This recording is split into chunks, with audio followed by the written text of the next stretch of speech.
Salam, bertemu lagi kita semua. Selamat menikmati video kami. Mohon maaf jika kami ada salah. Semoga kita baik-baik saja. Salam. Sekarang masuk ke video. Datuk Karama, tentu saja kemungkinan tidak asing di telinga kita. Terlebih bagi para orang-orang yang pernah mendengarnya.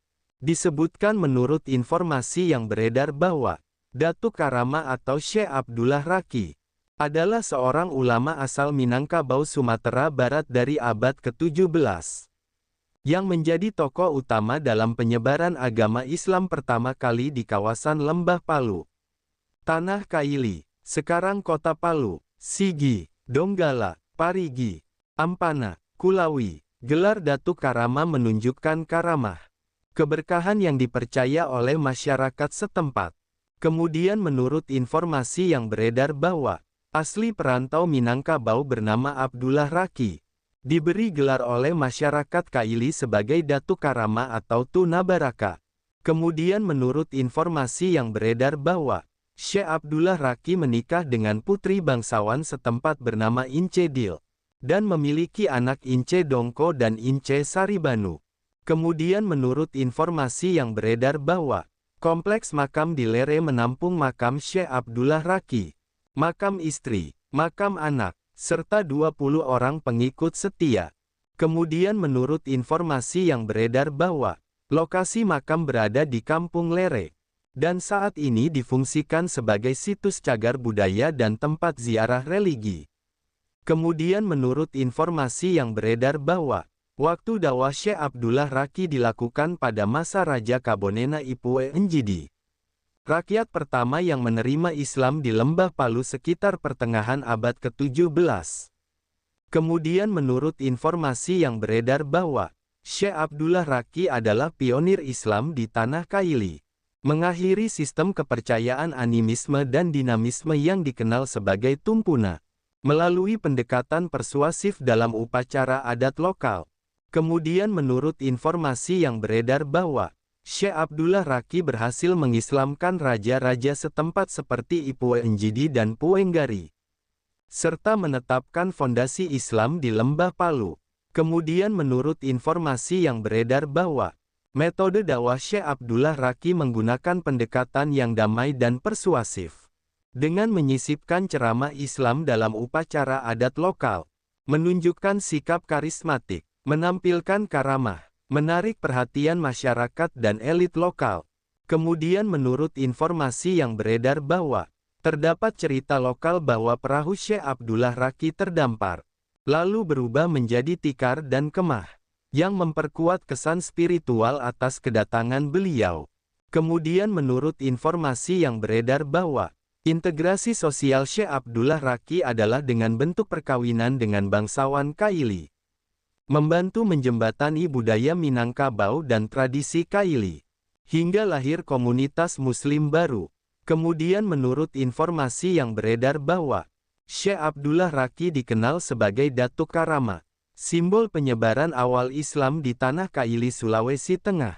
Lewat pendekatan persuasif dan harismatik, Syekh Abdullah Raki berhasil mengislamkan elit lokal, merintis tradisi Islam, meninggalkan warisan budaya yang hidup hingga kini. Masjid, makam, perguruan tinggi, kisah ziarah religi.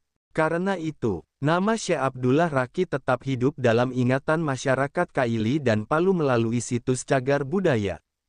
Kemudian menurut informasi yang beredar bahwa masyarakat Kaili memiliki keyakinan kuat bahwa Datuk Karama bukan sekadar tokoh dakwah, tetapi juga sosok sakral yang membawa karamah dan keajaiban dalam perjalanannya. Cerita turun-temurun menyebut bahwa perahu Syekh Abdullah Raki berubah menjadi tikar, tiang perahu menjadi tiang rumah. Sebagai pertanda spiritual, nama Datuk Karama berasal dari kata datuk dan karamah, merupakan gelar kehormatan lokal, karena Syekh Abdullah Raki dianggap membawa keberkahan dan kekuatan gaib. Kemudian menurut informasi yang beredar bahwa Syekh Abdullah Raki tidak menentang budaya lokal secara frontal, namun Syekh Abdullah Raki menyisipkan nilai-nilai Islam ke dalam ritual adat. Pendekatan tersebut mencerminkan metode dakwah tadrij secara bertahap, sejalan dengan metode Nabi Muhammad SAW. Dalam hal ini, Syekh Abdullah Raqi berhasil mengislamkan elit masyarakat seperti Ipue Njidi, Raja Kabonena, dan Puenggari, pemimpin Tanah Kaili. Kemudian menurut informasi yang beredar bahwa budaya masyarakat Kaili sebelumnya sangat lekat dengan animisme dan dinamisme, seperti tradisi tumpuna dan kepercayaan pada roh nenek moyang.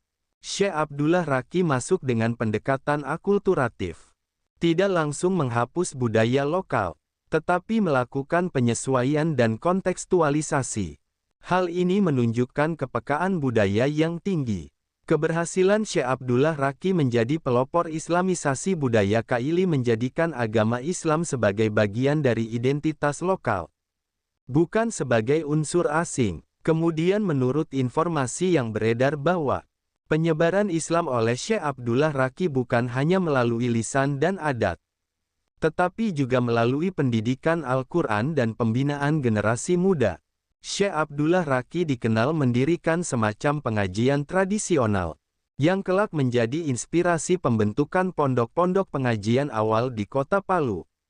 Dalam jangka panjang, nama Syekh Abdullah Raqi diabadikan menjadi nama perguruan tinggi keagamaan Islam negeri, yaitu Universitas Islam Negeri Dato Karama Palu, sebagai bentuk penghormatan terhadap jasa-jasa Syekh Abdullah Raqi dalam dunia keilmuan dan keagamaan.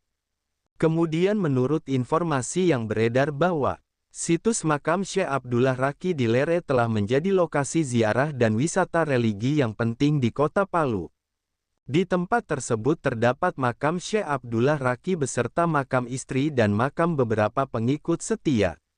Pemerintah daerah dan Kementerian Pendidikan dan Kebudayaan Republik Indonesia telah menetapkan area tersebut sebagai cagar budaya, dilindungi oleh undang-undang. Situs tersebut juga menjadi titik awal sejarah Islam di wilayah Sulawesi Tengah, serta menjadi objek kajian sejarah lokal, wisata religi, dan pendidikan multikultural. Keberadaan dan pengaruh Syekh Abdullah Raqi digunakan oleh masyarakat dan pemimpin lokal untuk menegaskan identitas keislaman dan Keminangkabauan dalam sejarah Tanah Kaili. Hubungan historis antara Minangkabau dan Tanah Kaili melalui perantau seperti Syekh Abdullah Raqi memperkuat jalinan antar budaya Nusantara dan menjadi bukti mobilitas ulama Nusantara yang menyebarkan Islam ke berbagai penjuru. Dalam konteks otonomi daerah dan politik identitas, nama Syekh Abdullah Raqi menjadi simbol pemersatu lintas suku dan sejarah Islam lokal. Syekh Abdullah Raqi bukan sekadar penyebar Islam, tetapi arsitek peradaban Islam awal di Lembah Palu. Syekh Abdullah Raqi dikenang dari berbagai sisi, sebagai ulama, tokoh adat, pelintas budaya, pemimpin spiritual, pendidik, dan pengubah zaman. Keberhasilan Syekh Abdullah Raqi meletakkan dasar Islam tanpa konflik menjadikan Syekh Abdullah Raqi teladan dalam dakwah damai dan adaptif di wilayah Nusantara yang plural. Hingga saat ini, Syekh Abdullah Raqi belum secara resmi ditetapkan sebagai pahlawan nasional Republik Indonesia oleh pemerintah pusat melalui keputusan Presiden. Namun, Syekh Abdullah Raqi dianggap sebagai pahlawan lokal dan tokoh besar sejarah Islam di Sulawesi Tengah, terutama di Lembah Palu dan Tanah Kaili. Status saat ini belum tercatat dalam daftar resmi pahlawan nasional Indonesia. Diakui secara luas sebagai pahlawan daerah, tokoh ulama penyebar Islam, dan figur spiritual yang sangat dihormati oleh masyarakat Kaili dan Sulawesi Tengah. Penghormatan nonformal dan simbolik, namanya diabadikan sebagai nama Universitas Islam Negeri. Universitas Islam Negeri Dato Karama Palu.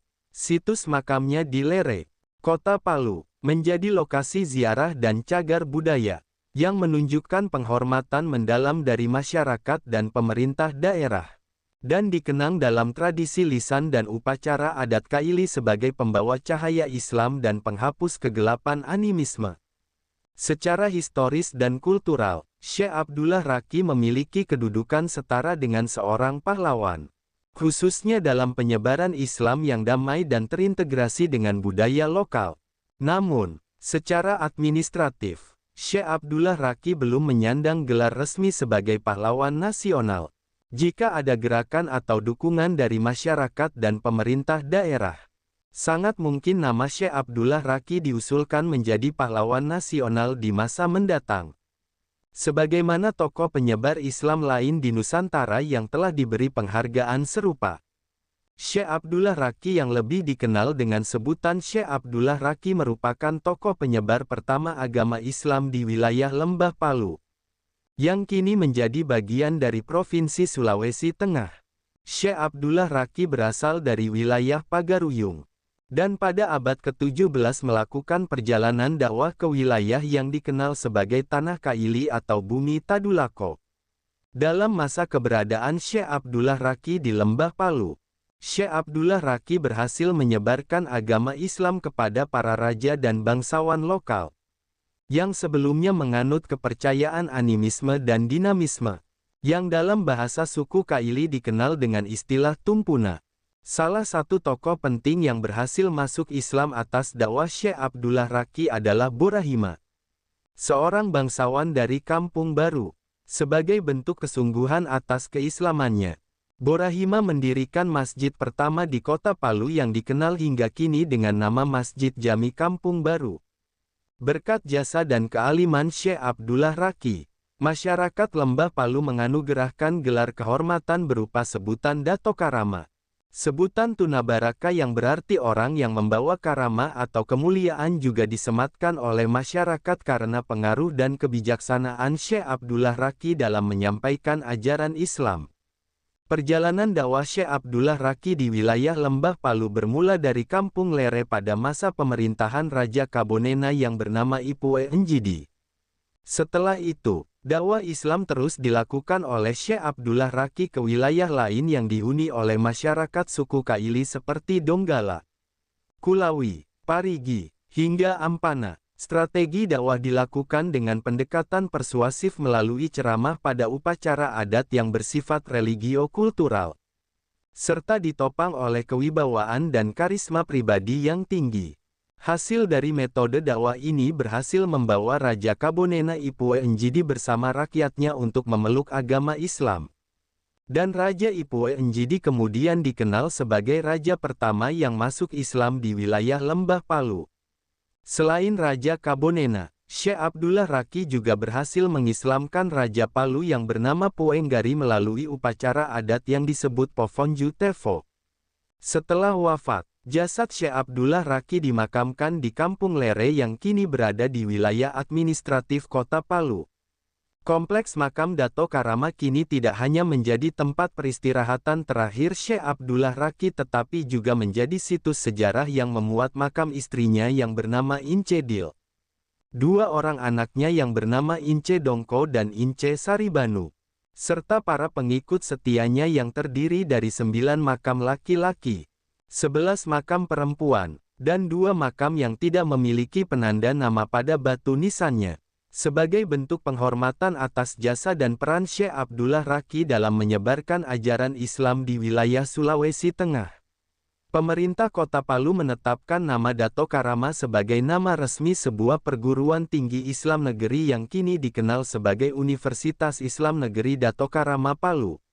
Sumber referensi Google Chrome dan ChatGPT+.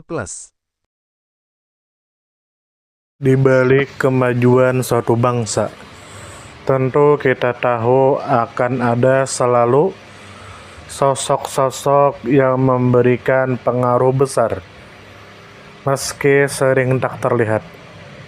Mereka bukan hanya terkenal karena jabatan, tetapi karena dedikasi dan ketulusan dalam bertindak. Tokoh atau figur seperti itu tentu kita tahu lahir dari berbagai latar belakang.